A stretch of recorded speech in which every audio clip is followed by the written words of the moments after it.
please like, share, and subscribe. And ring the little bell. Ring the little bell so you're notified when new videos drop. So I'm doing something relatively rare for me and stupid. The stupid bit isn't rare. I do stupid stuff all the time. Okay, that's not a rarity. The stupid thing is I'm recording a video that I really don't need to record. We're going to be going over Chris Chibnall's interview in Doctor Who magazine this month. Oh, I've got the cover.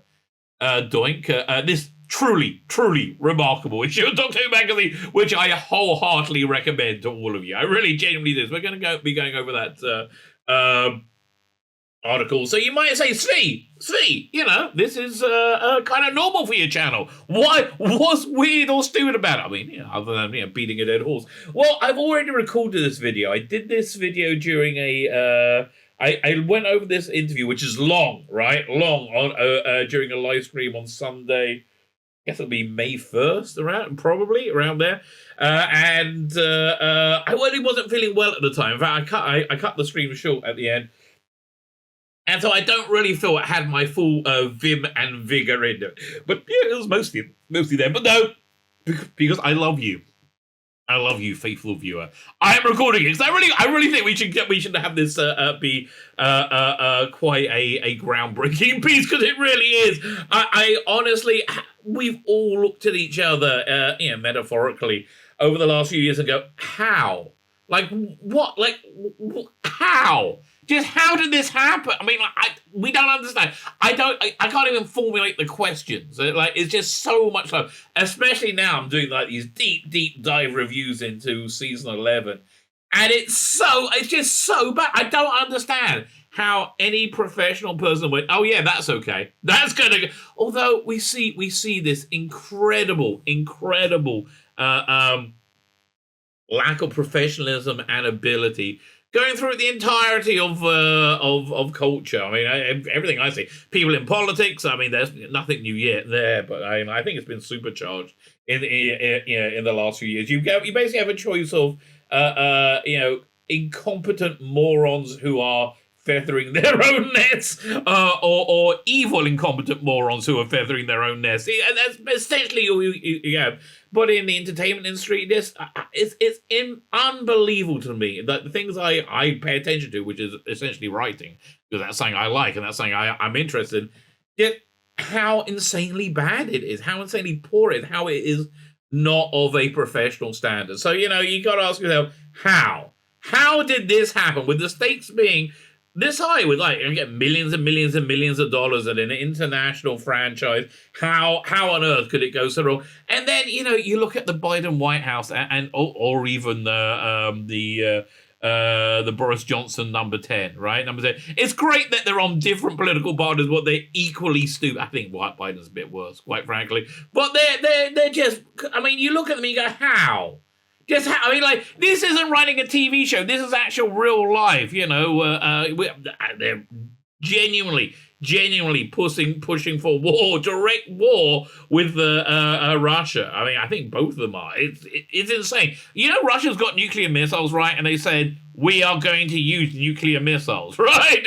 Where are the nuclear vessels? Well, can we go back to those days of Star Trek? Well, please, could you tell me where the nuclear vessels are? No, those days have been forgotten. Anyway, so how does this happen? Well, I can't answer you about the White House or number 10. I don't know. I really don't know how grown people can sit down and be as bad as their jobs as what we have seen, right? I don't know. I can't answer that. But we can get a look into Chris Chibnall's mind, right? We can get a look at it, what was he thinking? Because it's always my default question, what was he thinking? Fine, before we get into it, can you hit the like, share, and subscribe button and butt yourself in? Because this is a long interview. I'm going to skip bits. Like, share, subscribe. Thank you very, very much. Definitely subscribe. That's really, really helpful. If you're on Rumble, hit the Rumble button, baby. And what else is there? I'm going to go to my Substack, sign up my Substack, sign up to my paid Substack, even though I give people no reason to do that whatsoever. Maybe today's the day I send out content. Maybe.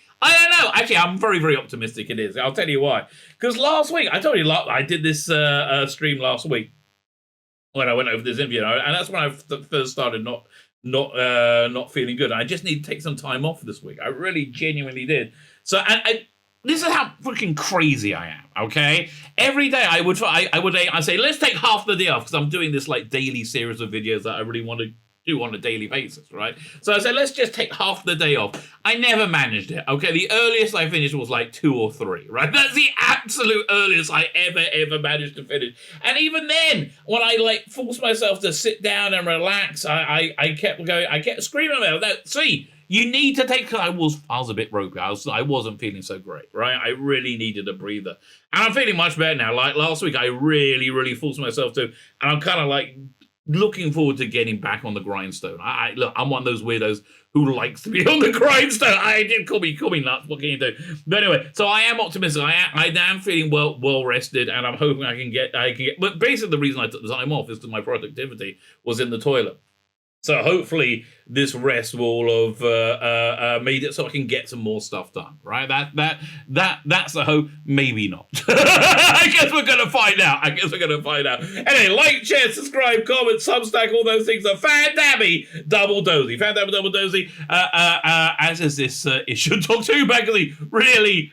I mean, okay, where are they with Doctor Who magazine right now? They're in a space where they know Rusty Davies is coming back. It's they got 6 months to go. We're in May now, so they got to do like the June, July, August, September, October issue. Got 5 more issues they got to coast through. They know they're not getting less sales. They've lost all the sales they're going to lose from a horribly obnoxious staff that hated the readership, right? They lost a good 5,000 readers a month, which is about 20%, right? They lost like a huge number just through that, and I think they lost another equal amount from Jodie Whittaker being just unbelievably bad as a doctor. Everybody says, "Oh, it's not Jodie's fault. It's Chris, the writing's fault." But no, it is. Take bloody responsibility for yourself. I mean, really, first series you can say okay.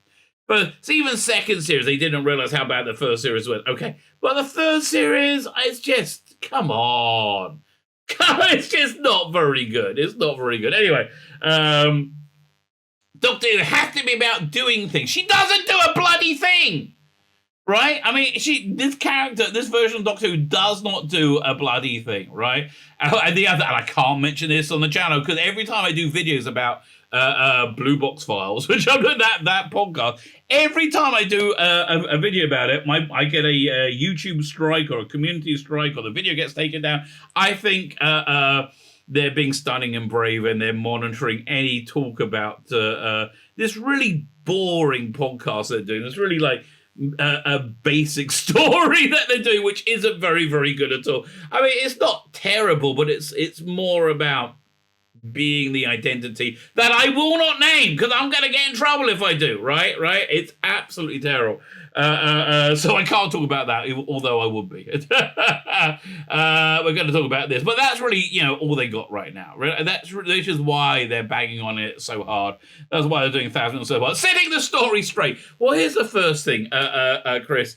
I don't trust you to set the story straight, right? I think you're a incompetent, bumbling moron who lies a lot. And reason I think that is because I've been watching you. So, that seems to be a fair way of coming up with this. So let's zoom in and start getting into this. He talks about, I've always been a Doctor Who fan. He talks about loving the Sea Devils and the Green Death. So look. This is his first Baba Meister. Baba Meister is a Jewish expression. Baba means grandmother. Meister is story. Like a granny story, like an old wife's tale. Right? This is the first Baba Meister that we get from Chibnall. The teenage Chris Chibnall's notorious appearance in 1986's edition of viewer feedback program Open Air, when he criticised writers Pip and Jane Baker to their faces over the first 4 episodes of Trial of the Time Lord. Really? You should have hung out for, was it Terror of the Vervoids? It was Terror of the Vervoids he was criticising, wasn't it? I think so. Don't you think it's been a bit boring and done before? Really? The criticism labelled at you, that could be labelled at your entire freaking era. I mean, unbelievable. And at least Pip and Jane Baker and John Nathan Turner had the professionalism to go and meet their critics, face their audience. Not today. Oh, no. They will never, ever. What would they rather do? Copyright strike your channel, right? Or a community strike your channel that actually answer your point. So this was quite a famous bit thing in fandom, and he just came over as a massive douchebag. I understand. Fandom was not happy with Doctor Who at the time. Frankly, if I could go back in time, right? If I could go back in time and try and convince Michael Grade to move John Nathan Turner over to Light Entertainment, right? And so he would leave with Peter Davison. And bring in a whole new team. That would have been so much better for everybody. Certainly for John Nathan Turner. But no, that didn't happen. And it wasn't doing great, right? Eric Sayward was pissed beyond pissed. He was just ground down, and he didn't like anything about it. It was a power struggle, it was personal, and it just came out on the screen as being crap, as being like unwatchable crap. That's why, I mean, even at season 24 is not great, right? Not great. There's such an energy to it of wanting it to come together, and basically seeing Andrew Cartmel, Sylvester McCoy, and Sophie Aldred, but it was Sophie Aldred at the end, work out what Doctor Who is, and you see him do it over the course of 4 stories. And so by the time they come back with Remembrance of the Daleks, awesome, right? Freaking, I remember just waiting all day for Remembrance of the Daleks to come on. I was like, oh God! And somebody had even spoiled that Davros was the Dalek Emperor, right, to me during Panopticon about a month earlier. I'm like, don't do that. Anyway, but you really saw the ship turn around massively in season 25. But anyway, Fandom was not happy at back at season 23. That's for sure. I was there with the groaning, but it wasn't like today. If Fandom wasn't like today, when you had these toxic fans who just hated you, everything that isn't them, a dislike of the unlike. That's so who they are, disconnected from reality. Anyway, so yeah, he was, and he felt like the voice of fandom, and I think he's felt that ever since. So anyway, so now he's lying his ass. But in my opinion, suggests that that there came a point where he fell out of love with Doctor Who. Oh no, he is this. Yeah, look, me too. I still watch bloody Doctor Who. I would stop that Autumn 55, but I keep doing it for my channel. So here's a question though, right? Here's a question. Am I using it as a justification? Even though I hate watching? No, I don't think I am, because I really genuinely hate it, right? I fall asleep all the time when I'm trying to monitor it. When I'm trying to review it. I really genuinely, I would have left at Orphan 55, right? Yes, I think so. Who knows? Listen, you got to go for that mirror universe, find out.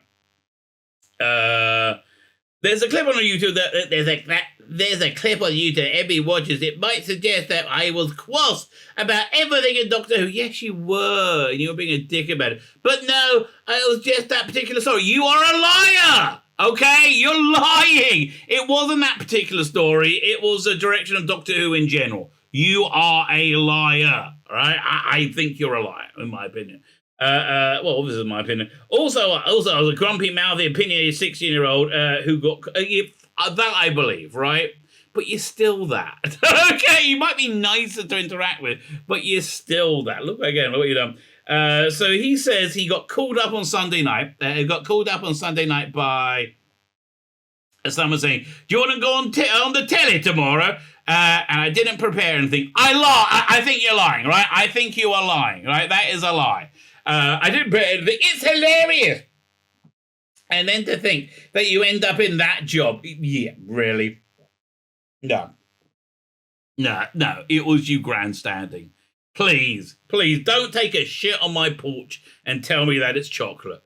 Then the greatest tragedy that happened in the history of entertainment ever is the next thing to talk about.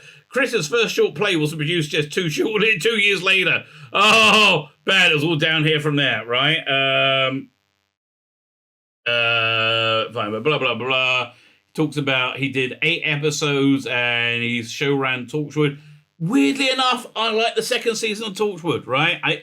I think Chris Chibnall is okay with somebody on top of him, right? Somebody who can know how to write on top of him, but I don't think, he can't lead. Look at him. It never occurs to Chris in his professional association with the series would develop any further. Why not? I mean, like, did you have a head injury? When look, even before Moffat was saying he was going to leave, You were one of the main names being. It was you and Toby Whithouse, essentially. Who you, Toby Whithouse, Mark Gatiss, the people who had written for the show, right? You were what? Oh, I never thought of it. Oh, please, of course you did. So then there's talks as well, and I'd done a lot. I would happily have stopped there, but Stephen Moffat took over as showrunner. He asked me to write some more episodes. Okay, for Matt Smith. Okay, blah blah blah. And we really should have seen it coming with Hungry Earth and Cold Blood, which A, wasn't a good story, and B, was like, hey, let's make the Silurians into women. Right? Whoa! Does that scare you, patriarchy? No, it's just a bit weird. Actually, honestly, it kind of worked for that one story. It gave a different feel to the race. I thought that was reasonably clever. I would have wished I had the third eye, though, so I don't know what's up with that. I mean, if it wasn't such a huge plot point in the original Silurians, I guess you can say there's different branches.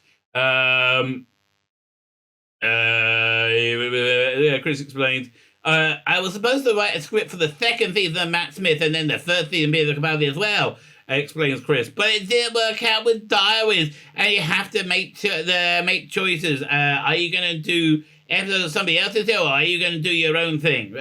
Yeah, listen, it probably was smarter for you to do your own thing.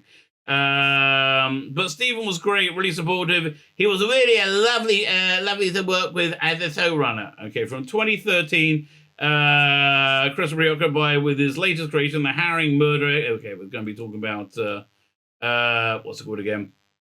The show Broadchurch, the show that got him Doctor Who. Fine. 3 seasons, 24 episodes. First season, gripped the nation. Second season, I switched off on the first episode. I didn't see the third. Why would you see the third if you didn't see the second? The other two what was it? So in hindsight, it must have released an obvious contender for Steve Moffat on takeover of Steve Moffat Doctor Who. But Chris says the other came as a complete surprise. Well, then you're either a liar or an idiot, or you could be both. Right, you could be both. Let's throw that into the mix. You could be both a liar and an idiot. That's a reasonable thing. The other truth is I didn't know what to say. Really? I mean, no. I think you did. You'll probably imagine I thought, well, you could do the Daleks, or you could do the Cybermen, or you could do the Master. But you actually ask yourself, where will I live in Cardiff? You'll have to move there. Yes, no, you're the showrunner, right? How's it going to affect my family? They're going to move with you to Cardiff, right? That's going to happen. What's my wife going to say? Mazel tov, you got a very good job. I understand. Listen, sometimes you got to move for work, right? It's just the way it is. I mean, if your wife doesn't want to move and the kids want to stay there, wherever they live, right, then you go home on the weekends. I don't know what to tell you. Right, these are not insoluble questions. These are not questions that nobody's ever thought of before. And surely somebody who had worked with the production of Doctor Who would know these issues and would know that you're a front runner for the job, right? So what did she say? She went, "Oh God!" She was worried that about the pressure I might be under. Well, I can see that. Yeah, look.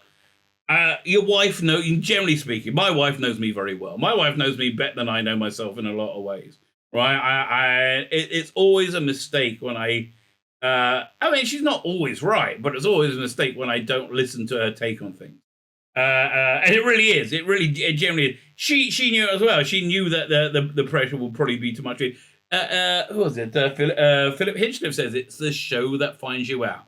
It is the show that is so hard to do and so important to get right that if you are not the top best of your game, it shows. It shows up like a sore thumb. It's a show that doesn't give you any wiggle room for fudge, which is really incredible. I mean, but it might be a reason why it's such an incredible show. So yeah, she was right. But she also what it meant as well, and she would be and she would be one of the first people I told that there would be a chance to cast a female Doctor. She knew that was important. In a way, that's what clinched it. None of what you're saying is good, mate. Right? None of what you're saying is good. It's such a superficial thing. If you wanted to like treat it in a real way, in a real genuine way about, okay, so character's been a male for thousands of years or hundreds, whatever we want to say, and now for the first time, female, and you're going to explore femininity.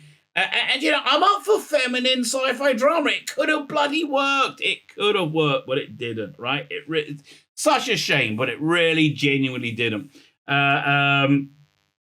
But like such an insanely superficial thing, you know, and we're programmed to see the world in such a superficial gaze, right? I mean, there's this whole abortion thing going on in the news right now.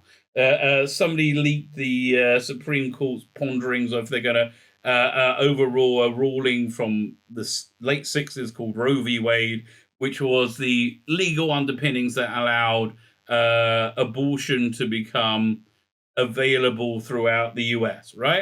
And if you actually look at the law, it's a piece of garbage law. What they should have done is use that as a band-aid because it was something that was being strongly demanded, I think. Hey, look, if you want like my little brief take on abortion, I think it probably often involves killing somebody. Yeah, I think that's probably true. I think outlawing it would also be very, very problematic as well. Look, I've always been a proponent of that. I mean, the most practical thing it would be to do the Bill Clinton take on it, which abortion should be safe, legal, and rare. That's all good, right? That's all good. Yeah, all these abortions at the partial birth abortions when the kid is basically alive, it's like a living thing. Yeah, at that point when there's no real wiggle room to say, oh, I'm not killing somebody, you can't do it, right? You can't do it. So anyway, so my daughter, who's no dummy at all, but also is immersed in social media and immersed in the world. She said, "Well, I don't think it's right that men have to get to talk about this. It's a purely a female issue. And like, if you look at the world through like a moronic gaze like that, then everything falls apart. The world, so I asked. So let's say, for example, you have a court case where one man raped another man, right? So is a woman not allowed to be on the jury? Are you going to ban female judges, right? Whatever a black man kills another black man, then all white judges are no good. Whatever the white man kills a white man, right? Are all male black judges not allowed? I mean, like, this is an insanity. This is an absolute insanity. If you ever can find it, what's his name? How can I not remember his name? 1984. I'm just thinking H.G. Wells, but it's not H.G. Wells. It's not Aldous Huxley. This is really going to make me crazy. I'm going George Orwell. Oh, thank God. George Orwell wrote quite a good little short story about where everybody was enforced to be equal. So you had like if anybody who was faster had to wear like these weights on their legs so they couldn't go faster than anyone else. So nobody could be, and basically it brought everything down to the lowest common denominator. But my point is this. This is a way that we as society have been are being programmed to view the world through a spectrum of race and color, skin color, gender, identity, and I think it's being done to make it us easier to control, right? And when we adopt positions that we really generally don't believe in. So was it important, Chris? I think can you explain to me why it's important? Right. I think all peoples are intrinsically equal, right? Regardless of who you are or of your identity. But I just don't see in the 2017 world, the 2016 world, women in any way. I mean, genuinely, in any way whatsoever, being discriminated against. And if you think they are, I would invite you go to any Arab state, right, and look at the rights of women, compared to the rights of men. And that's what it looks like when women are being discriminated against, right? That's what racism and discrimination looks like. And I'm not condemning these states. I'm just saying, if you want to see it, that's where it is, where you don't have rights, where you don't have the right to drive yourself or to vote, right? Do that. Go to one of those states. And that's what it is. If there's literally no barrier to entry to anything whatsoever, then there's no bigotry involved, right? I understand. What really happened is that there was bigotry, racism, sexism. That was a much bigger factor. I think much less. So by the time we got to the 90s, frankly, where I lived through, because nobody really thought about these things for many, many years until the Occupy movement came along, and maybe some nefarious people said, let's give them something else to think about, right? Generally, nobody thinks about it. But again, look, in the 70s, Wendy Craig, fantastic talent, had to use a male pseudonym to get her scripts published. Okay, that was wrong. Not on board with that. I don't think that's the world of 2016, 2017, right? I do not think that's the world we lived in. So why is it important, right? Why is it important? It was important because Donald Trump became president and because Brexit won, and it broke you, right? It broke Christian. He said, oh no, the only reason they can't be listening to us because we're so obviously completely right about everything. It is because they're bigots and we need to re-educate them. Oh, no, it never occurred to them for a second that, no, they were wrong. Right? It still hasn't, right? Did Britain burst into flames because of Brexit, right? No, it really didn't, right? All the misery they said was going to happen didn't happen. Was Donald Trump the disaster that everybody said he was? No. We had an incredible economy, right? An absolutely incredible economy. Best in my lifetime. I think best in anyone's lifetime, frankly. About 20 minutes, and then came Obama, right? And then came Biden, probably Obama. Anyway, fine. So why is it so important? So there's making the 13th Doctor female was the foremost in Chris's mind. When Peter decided he was going to hand over the role, right? Then yes, a female Doctor became the conversation, and I'm glad we did it. That's the only thing you did. It's not like you made watchable TV. When Chris was considering the BBC's offer, he drew up a demoralizing list of pros and cons. There were 2 pros, about 25 cons. Yeah. You drew up that list to say, I'm going to do it anyway because I'm stunning and brave. That's why you did it. God, I mean, honestly, do you really not think you're incredibly transparent and see-through, right? Do you really genuinely think? You're going, we didn't think of that at all. The third thing I did was look at documents drawn up in 1963 when Doctor Who was developed. What a moron. Really? I mean, like, if you're a fan of the show, you know what it's about, right? By the way, in those documents, did they say it's all about change? How about, did they say it's all about the doctor's hitherto heterosexual female companion falling in love with the female doctor? Did they say that? Because that seems to be the focus right now of what your doctor... Did they say that? No, I don't think they did say that, did they? Because every time with the DNA, and you can't disrupt the DNA. Well, you did. However much you may want to. Why would you want... If you want to disrupt the DNA, then make your own bloody show. Its inherent DNA is, in 1963, in the 1963 episode, Earthly Child, that you have... And that first Dalek story is you shouldn't try and get too far away from that. So again, what about An Earthly Child did you see? I mean, did you see in the script anywhere that Susan was eyeing up Barbara and going, you know what? I think I might want to eat some of that snatch. Yeah, I think that might want to happen. Or did Barbara at any point come and say, yeah, Susan, I really have to tell you, sometimes when babies are born, the doctor just guesses the sex, and sometimes that guess is wrong. And I was born with a pee-pee, but now I'm a lady. Did that happen? Because that seems to be what your Doctor Who's really about, right? No, so yeah, I don't really see how this is connected to reality in any way, shape, or form. Shouldn't get too late because that's what everybody loved about Doctor Who. Yes, lesbian relationships. Well, yes, sexual weirdness. Okay, that's good. In 2017, I found there was people going, why are there now 3 companions? No, again, you're such a lie piece of shit. It's unbelievable. No, we did notice you had 1 brown companion, 1 black companion, and 1 white companion, right? That was something that was noticed by a lot of people because it was very noticeable. Everything you're trying to do now is expand the format, make it feel modern and cinematic. Or did it? I mean, this is going to be the most dated era of Doctor Who. This is going to be the most dated era of TV. I honestly, every time I see a trailer or something about the Queen Latifah Equalizer, I really feel that I'm watching a parody from 30 Rock.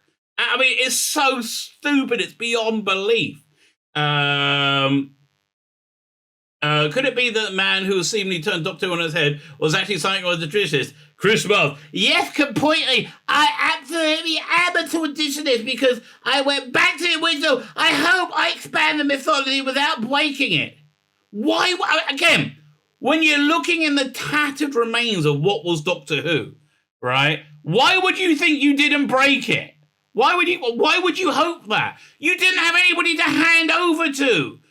You didn't know Rusty Davis was going back till 36 hours till they announced it. You thought you had failed completely. And all the interviews with you and Stream say, oh, thank God Jodie gets to hand over to somebody, right?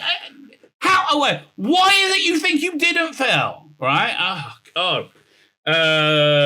How much of the 13th Doctor from beginning to end did Christian have in mind? I had a sense of quite a lot of the time to tell story. Yes, I bet you did. I think that came out from, when you were like 12 or 16. And there were little hints in A Woman That Fell to Earth. The Doc says, it's been a long time since I bought women's clothes. Oh, God. Yeah, I was annoying then. It was annoying and stupid then, right? You could argue that John Pertwee's doctor dress up as cleaning Lady in the Green Death, but really that line was just a little hint, and you get more in the second episode when the remnants mention the Time Child. How did they know about it? I mean, you have ideas, but you have no idea of linking the ideas up into making a narrative. That's understandable by a human mind. I want to excavate what the Doctor knew about themselves and ask, what if that's not the whole story? It's so boring, right? Alan Moore did it very well back in 82 with Marvel Man, is now available as Miracle Man and Swamp Thing, right? And he had immense talent, and he was able to do it very well. You did it like shit, mate. And it was just, again, a retread of an idea that's 40 years old. By the time you got to it, 35 years old, by the time you got to it. Because there are so many gaps, and Unearthly Child has got so many incredible gaps. It's like there's a whole encyclopedia of stuff we don't know about him. He's got a granddaughter. Where's the mother? Where's the father? That stuff was built. No, it's mystery, you stupid cunt! That's called mystery! Ah! God! Oh, that stuff was built. Yes! Oh...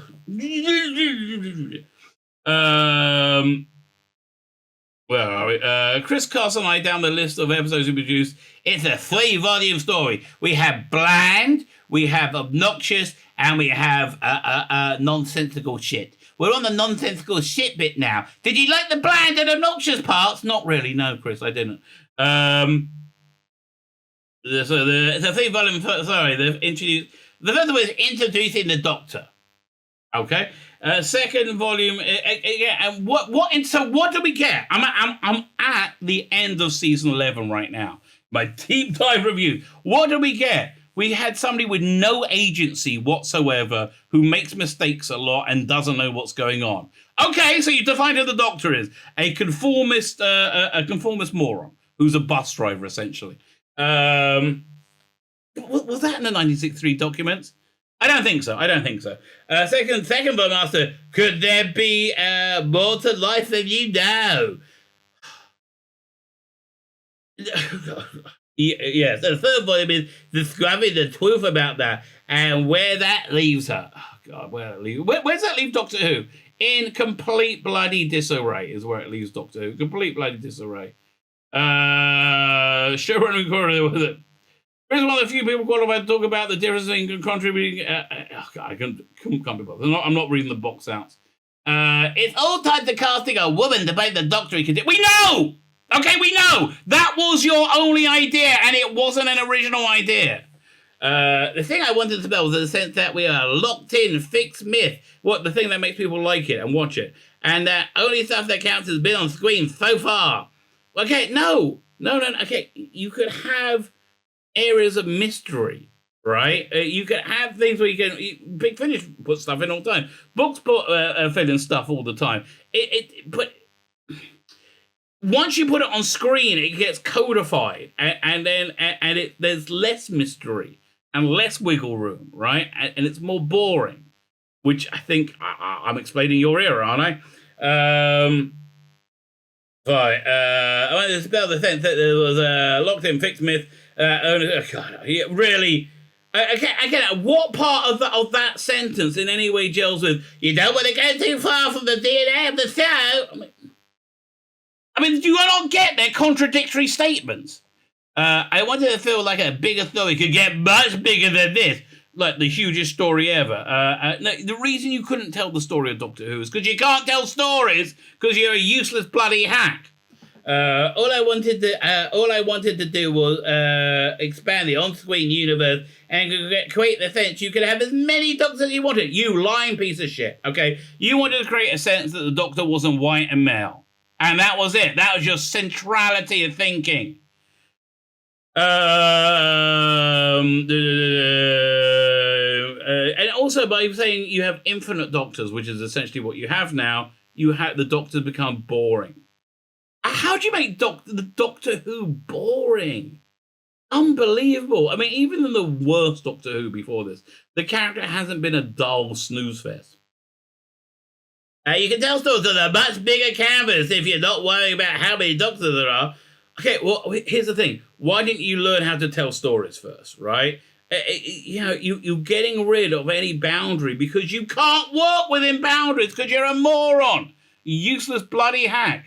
It boils everything, challenges your central character. Your central character is boring as piss. I remember I was at the BFI, with Piers Wenger, upper class twit of the year. And I said, what if Doctor is from Gallifrey? Oh, yeah, so the brain trust. You know what he said? Oh, yes, wow. Piers said, Charlotte Moore, the chief content officer said, we're both so great. What? Yes, wow. Piers and Charlotte Moore, we're both so great. Not we are. We're both so great. Yeah, again, they were idiot toffs who didn't know what they're doing. Yes, again.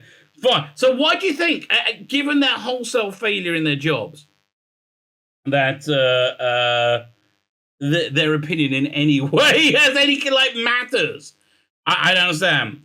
The 12th Doctor was prone to wondering what sort of person he was. No, he said that in the first season, first year, and it wasn't really very good. Am I a good man, he would say. But the 13th Doctor has been faced with more fundamental questions about her identity. Because everything about it, hey, look at me! Oh, this is my Doctor! I'm going to jump up and down and put my tongue out because I'm just fun! Oh, this is what a Karen looks like when they're trying to be wacky. And they can't do it. I mean, you know what it's like? Do you remember Ever Decreasing Circles, a sitcom with Richard Briers and Peter Egan? It was Peter Egan, wasn't it? Yeah. Where he had the incredibly boring friend Howard. That's the sort of person writing Doctor Who. Just a boring guy who should be an accountant. Something is based on was a person because it's an adopted myth, and I was adopted. Okay. It's fine to do a self-insert, right? I don't mind that. And also people have been ranking on it from being adopted. Oh, that's just weird. But like...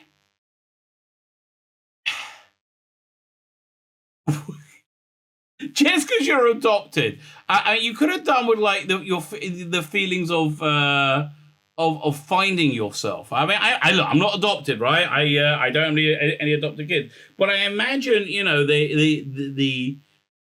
what an adopted kid has to go through is the journey of saying, my flesh and blood, my parents didn't want me, and that's got to be quite painful to deal with.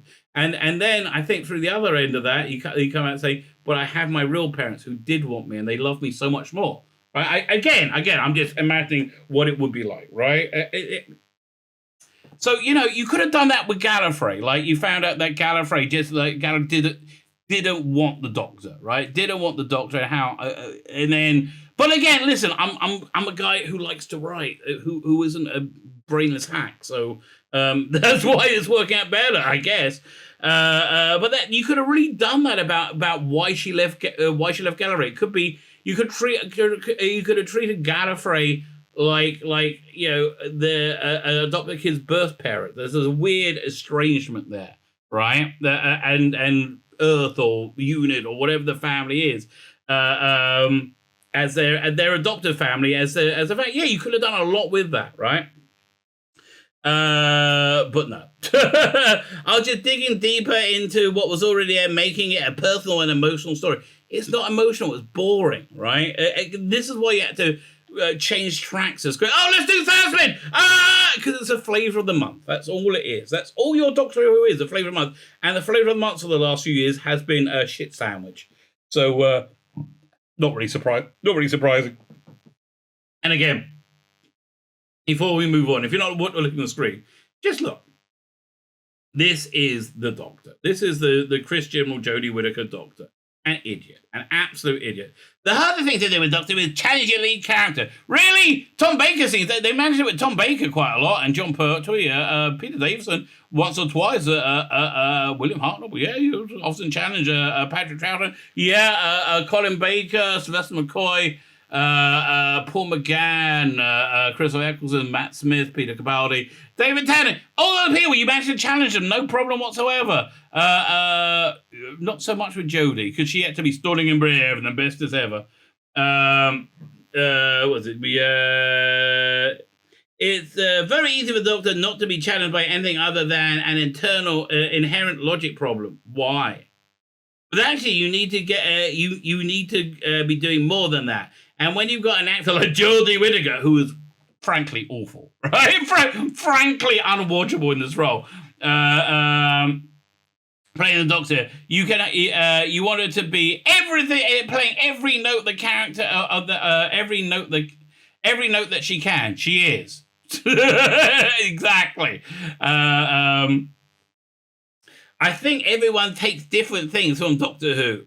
Yeah, I don't think many people are taking anything from your Doctor Who, and that's why you can never say its mythology is fixed. That's fine. That's fine. So why did you fix it into something completely different? Right? Yeah, you know, Mobius Doctors, for example, Mobius Doctors, you could have been a lovely bit of mystery added in, right? No, let's just say, oh no, that's because there's been lots of Doctors. Well, you dumbed everything down. That's my point. Because you're a dummy, right? You're a dummy. I think every day something different from Doctor Who. Yeah, I took the most stupidest thing possible. And that's why you can never say mythology is fixed, because one person's experience is very different to another. Then why did you fix it? Even with the same story, the same themes, the same era, or whatever. That's why I include a line by Walt Whitman, I contain multitudes in the timeless children. Oh, that went down well. That was the lowest rated episode ever. Until the next episode.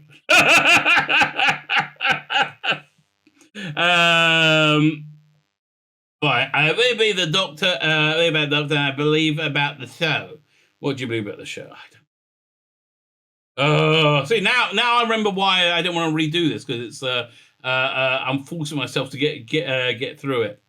The face of Doctor Who, being a showrunner, is one of the most high-profile production jobs in television history. Do fans approach Chris for autographs and selfies when he's shopping? It has happened a bit. So do they just throw do they take off of their sock and they defecate in it? They take a shit into one of their socks and then go like whiz it around to keep the shit in, and then throw it in your face. Does that happen? I can imagine that happens more than the autographs.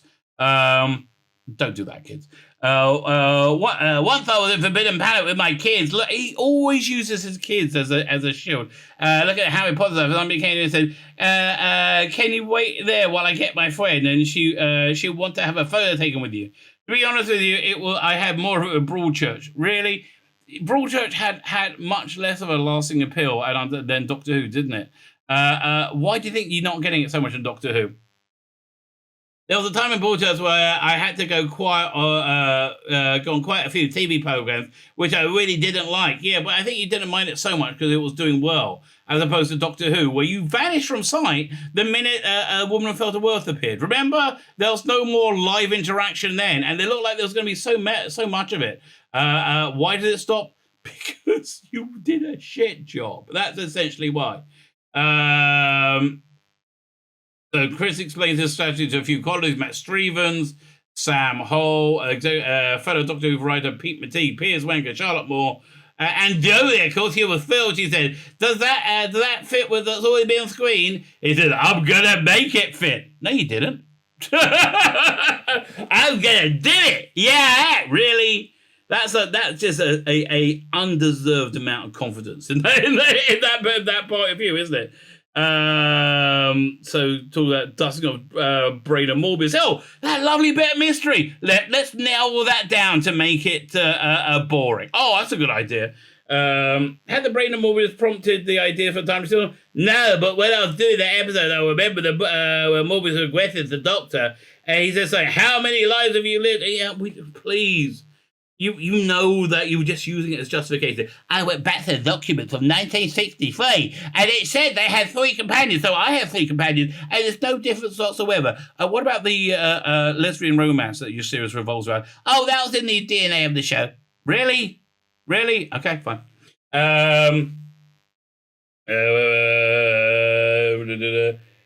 Other elements of 30th Doctor personality were developed and devised in collaboration with Jodie Whittaker. Jodie, you're a bit shit. So why don't we make your Doctor a bit shit as well? You thump. Oh, could I be a clueless moron? Yes, Jodie, you can. Oh, that's a bit of luck, really, because honestly, that's all I can really do is clueless moron. I often have to try and talk the director into the clueless moron angle, but no, this one's worked pretty easy. Well, that's good for you, darling. I think I'm a relatively positive person. I'm a relatively curious person. I believe in hope, and I believe in kindness, and I want to see characters like that. Now, okay, hope, kindness, these are all buzzwords for the opposite of hope and kindness, right? They want to remove hope from you. Right? They don't want you to be able to express your opinion or have different ideas. They want the idea of having been thinking for yourself to be hopeless, right?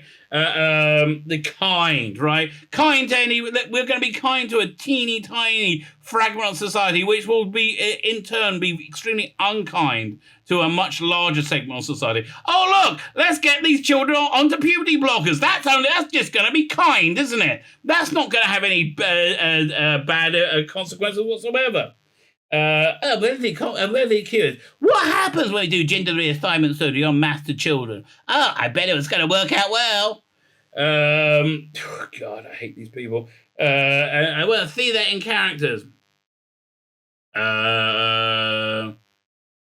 Jodie also talked about a doctor with lots of energy and lots of enthusiasm. Here, Jodie, if you run around manically like you're a moron, people might not notice you're running around manically like a moron. Icky thump. Oh, that's a good idea there, Chris. I should do more of that. Well done, Wade, and you did. What was it? Jodie is compared to Dr. Somebody who's just woken up in a dark cave. Well, that's how I feel whenever I watch one of your episodes. In a dark cave, and then the lights go on, and she reacts instantly in an unconvincing manner every time. I think it's just a great driving thing, and that's something that's brought to the first audition, really. Yeah, well, really, you didn't develop much from your first audition. Yes, it still feels very much like a first draft, doesn't it? I've written some themes, and she just illuminated them. But I also feel there's a real line from Jodie back to Patrick Troughton. There's not. There's no connective tissue between your Doctor Who and any other Doctor Who, including future Doctor Who, in my estimation. I'll say she's really a 12th finesse doctor in the sense that she came in on that first day, and I remember thinking, oh, she's just like Patrick Troughton. Did I just read that? This is. Do you remember Blackadder when you had Arthur Dent playing Sir Francis Drake? Right? And he said, well, there's one time when we encountered a hammerhead shark. Oh, really? Tell me that story. One time we encountered a shark, and here's the interesting thing. It had a head exactly the same shape as a hammer. That's a boring story, mate, okay? That is a boring-ass story. Yes, like Patrick Troughton. No, she's not. He had the delight at something that she... at something, and then the hard steel of fury. Really? She's got no hard steel. God. She has the hard steel of an 80-year-old's erection. Yeah, exactly. Not that much. Does Chris see a hint of loneliness and melancholy in the 13th Doctor? No, there's no layering or character in there. Yes, and it's covered up in the moment she's very present and very front foot. But going into situations when you find her sitting the way and brooding and melancholy descends, that's the part of the Doctor lived across lives. But she does it so badly, right? The Lonely Doctor's description of her fam of companions were nauseating. Exactly. Was this in the initial documents, was it, mate? I don't think so. Partly inspired by the show's original lineup with characters. Really, yeah, because honestly, I really think that that William Hartnell's Doctor really wanted to take it in the arse from Ian Chesterton, assuming that he was identifying as a male that day. That's exactly what he wanted. Yeah, he wanted Ian Chesterton to take him roughly up the arse, right? Obviously, it was in the 1963 documents. I mean, what? Anybody saying anything other must be a bigot, obviously, right? I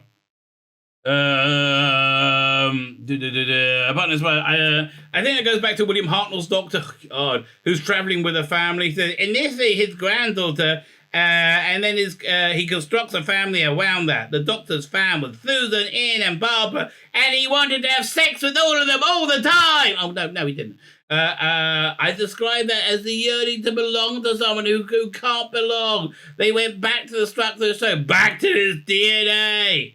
You didn't go back to its DNA. You can't cherry pick insanely superficial things. Say, look, exactly. What am I saying? You can't do that. That's what the entirety of the Jodie fans do. Right? I love it on Twitter. They go, oh, well, I don't understand why they're complaining that it's too political. Because you're a moron. You don't understand up from down and black from bloody white. That's why. It's not that it doesn't make sense. It's just you're a fucking idiot who can't put two and two fucking together. This is Sunday morning for me, by the way. I want you to know this.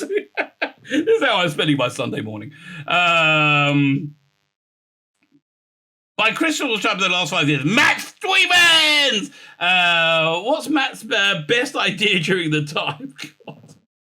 He says to Bradley Walsh. That was a good idea. I take it back. That was one of the only good ideas I had. I had somebody else in mind, Graham. I thought, could we go for somebody not quite white, not quite brown, not quite man, really? But no. But Matt suggested Brad. He deserved full credit for that. Matt also got a South African location for the Ghost Monument and Woza. It was massive making that work. Okay. Boring minutia about production. I'm not interested. Every day, they may not have been the editorial ideas, but yeah, exactly. Yeah, that's what people are interested in. Okay, not your boring he filled up that film 18.4 CB. He did it within 4 days. It was incredible. Nobody's ever done an 18.4 CB within 4 days before. Identifying Doctor's greatest moments proves equally difficult. Well, she is relentlessly shit. I mean, there is that. I mean, that will make up. Gosh, there are so many, aren't there? Really, what's the first one, mate? Wait. What do you reckon the chances he's going to mention Rosa? I reckon pretty darn high. I think in the first episode, she nailed it. We got such great ratings that first episode, but of course after that the rating didn't matter ever again. There was depth that we've excavated over time. No, there was no difference in her performance level from there to where we are now. Agreed. Yes, she hasn't developed in one way, shape, or form. I remember once a job I really enjoyed. This is a weird job I enjoyed. Was I was on the Jewish divorce court when I lived in Miami. Right, you had three people on it, and one time the rabbi in charge, who was very funny, said he was like, I can still fit into the same suit I wore at my bar mitzvah. And I said, and so I said, yeah, really, me too. I was fat back then too. Made him laugh at the time. Gosh, they're so many. They're all shit. It's hard, isn't it? Because you might, when things you want to go, big dramatic moments. Also the funny bits. He goes, okay, yeah. How long did it take? I was about a minute out. There's a great moment in Woza where she and Braz are talking to the cop, and Graham says his name like Steve Jobs, and the cop says something like, "You wrote this? Are you being disrespectful to me, sir, Mr. Jobs?" What's Jodie's face in that scene? She's sort of horrified, then delighted. The great what? It was the dumbest scene. Okay, I want you to remind you of this scene, right? They weren't allowed to interfere in the past or be noticed in any way. So they broke into a hotel room, right? And then they pretended they were there when the police came to visit them while hiding Ryan and Yaz in the bathroom. And why were they there? It was so dumb, right? The great bit that I had to do with picture grade, is watching an episode with the sound off. It's only going to be an improvement. We're looking at the color levels and so on, but I see Jodie's physical performance. Okay, you want to see Jodie's physical performance? Where's that picture again? No, that's the physical performance. That's Jodie's physical performance, right there. You don't need the sound on for that nonsense. No, you're absolutely right. Where are we?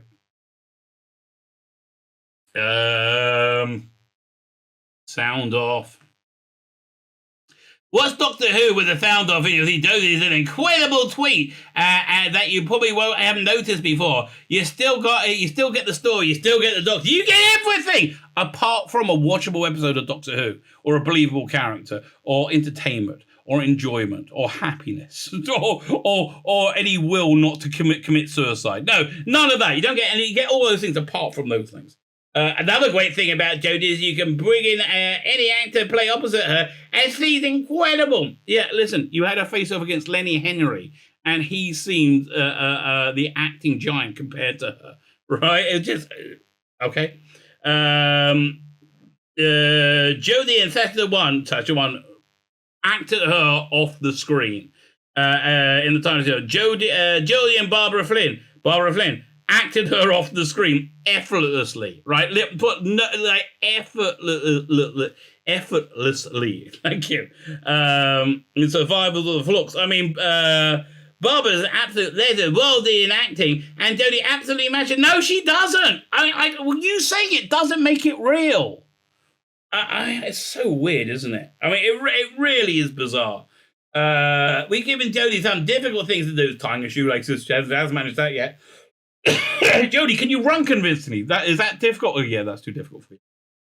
And there isn't a single take where she hasn't been amazing. See, that's what people do when they lie. They overreach, right? 2020 election was the safest and most secure of all time. All time. Weirdly enough, the 2016 election, very, very, very, very suspect. It was only right to question that. But if you question the 2021, no, you're a bigot. You're a racist. You're forwarding the big lie. And just saying it doesn't make it real. I have a 4-foot penis. Nope, not yet. I'll let you know when. What do we win? I look down and suddenly instead of my penis, I have 4 feet. I'm like, no! I like that thing. I mean, not the feet. Whatever. I mean, Bob is absolutely we're giving Nanny difficult things to do. Every take, she's amazing to bring consistency. She is consistently. That's true. She's consistently awful. To something like that is so hard. It's all so hard, isn't it? But it isn't just what. It isn't just about what you. There we go. What you. Where are we?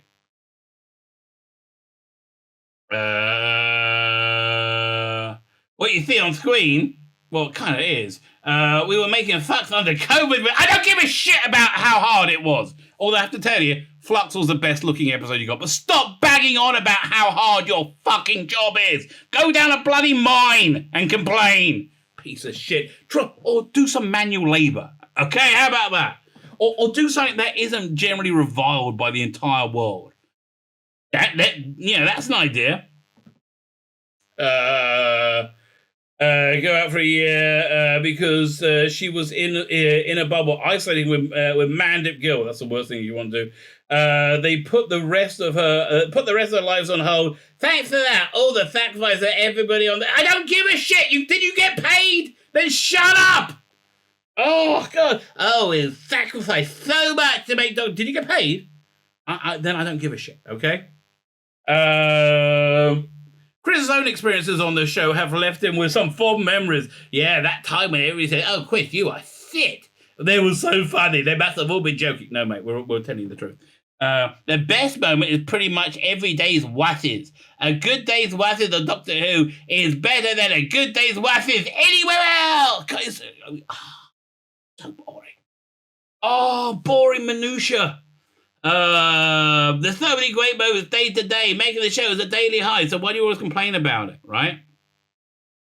Internal production team overcame the greatest obstacle producing series third, okay, blah, blah, blah. We're so stunning, we're so brave, we deserve a medal. Everyone who was paid high and paid well to work on the show worked in theatre, and of course a lot of other dudes were struggling. Yeah, what about the restaurant? What about all the people who lost their bloody businesses? Like, okay, whatever. We were very much on the earth trying to figure out how to make that series. At the beginning, no one had a clue. Mate. In the middle and the end, no one had a clue either. No one had a clue. I'd say that trying to figure out how to make it was the lowest moment for me. Really? Not seeing the reviews or not seeing the ratings, which were the lowest ever, right? That wasn't? Okay, apparently not. The lowest moment for me. I had another job offer, and I thought I'd have to take it because how? How did you get another job offer? See, this is why the world is messed up. That you got another job offer? Really? I had to take it because it looked like there was no way to get Doctor Who up and running, but we did. Could you done it animated? No? Okay. Is there anything Chris has learned from a production that he wished he knew back in 2016? That's a difficult one to answer. I would say not being an obnoxious piece of shit my entire life, going on TV, criticising writers, and doing a much, much worse job for a lengthy amount of time, all at the same time as gaslighting everybody that it's actually very, very successful and popular, and anyone who didn't like it is a Nazi, right? Oh, well, I should say Yahtzee, we're on YouTube. But yeah, isn't there, maybe that's not the best plan. But well for him, I guess. If he's still getting more offers of work. That's the other one I paused in for. You learn as you go along. Yeah, we've really made it worse as we went. But there are certain things, tiny things I'd change. I would have loved to have been able to finish every episode before I had to decide the episode order for each season. You don't get a chance to do that because by the time the season starts to go out, you've completed you've maybe completed 3 or 4 episodes. I don't understand why they're moving so slow. And why they move so much faster in 2010. I don't know as well, because we've gone backwards in many ways, I guess. The last of those decisions have been made. Chris only has the Centenary Special to go, which I wish I would just give a name to it already. Centenary Special is such a crappy name. Well, I guess. That makes sense. He's already delivered a script for another television project, and he describes his ambitions for the future with a palpable enthusiasm. Does he feel strange not to work on Doctor Who? It feels awesome for you not to work on. Well, let's just say it's nice to write a story where the universe don't have to be in jeopardy for once. Will he ever write Doctor Who again? No! No! Russell sat me down and said, do you want to write more episodes of Doctor Who? I said, yes. Well, he said, well, forget it. You know what? There's no chance you are ever touching this again. Yeah, I mean, no, it's the sort of thing I asked a lot when Bull Church ended. The great privilege of this job is to do things that enjoy them. I'm glad you enjoy them. And then to stop. Well, I'm much more glad you stopped. I really love that. I really love that you stopped. Yeah, I really genuinely love that you stopped. Is he not even a little bit sad? No, I'm not. The pandemic had made things so hard over the past 2 years. Oh, it's been so hard for me. And also, I think the 3 series up was really nice shape. You're lying. You said 5 years. We all remember. I feel like what we've done, what we've came in to do. I don't feel there's any unfinished business. I don't feel I would have liked to have done another year. Okay. Finally, he agrees with Fandom. We knew what we wanted to do. We came in, we did it, and now it's time to stop. Could it be your complete and utter failure might have something to do with your time stop? If you ever saw, was it a very peculiar practice with Peter Davison? He was a doctor on a university, and the head doctor on the university was a bit of an alcoholic, and he's like, who was it? Played by Ian Cuthbertson, who was up for the Fourth Doctor. Would have been an interesting Fourth Doctor. Who was like saying, I decided to stop driving, although the judge's decision may have influenced me on that. Same with you. Oh, I decided it's just time to stop. No more. I think really, maybe the wholesale destruction of it might have had a tiny factor, a tiny bit of influence. How many people got to Doctor Who? Very few. We got to do it, and it was great. No, it wasn't great. It was awful. But there are loads of other things to write and loads of other things to do. For every theory of the Doctor Who that I've done, I've had to turn down other great things. I want to meet the people offering you work and ask them why. What have you seen that you go, oh yeah, we need Chibnall, right? Oh no, this thing's way too popular and successful. We need Chibnall.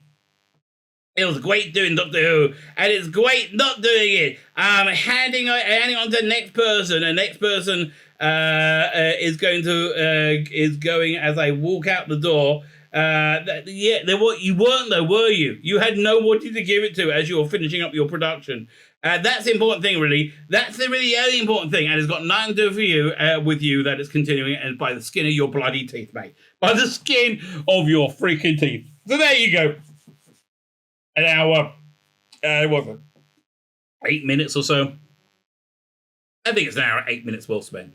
Frankly, I think it was an hour, 8 minutes well spent. That's my opinion on the matter. My name is Tzvi Lebetkin, the Rabbi from another planet. Please like, share, and subscribe, and ring that little bell. Ring the little bell so you're notified when new videos drop.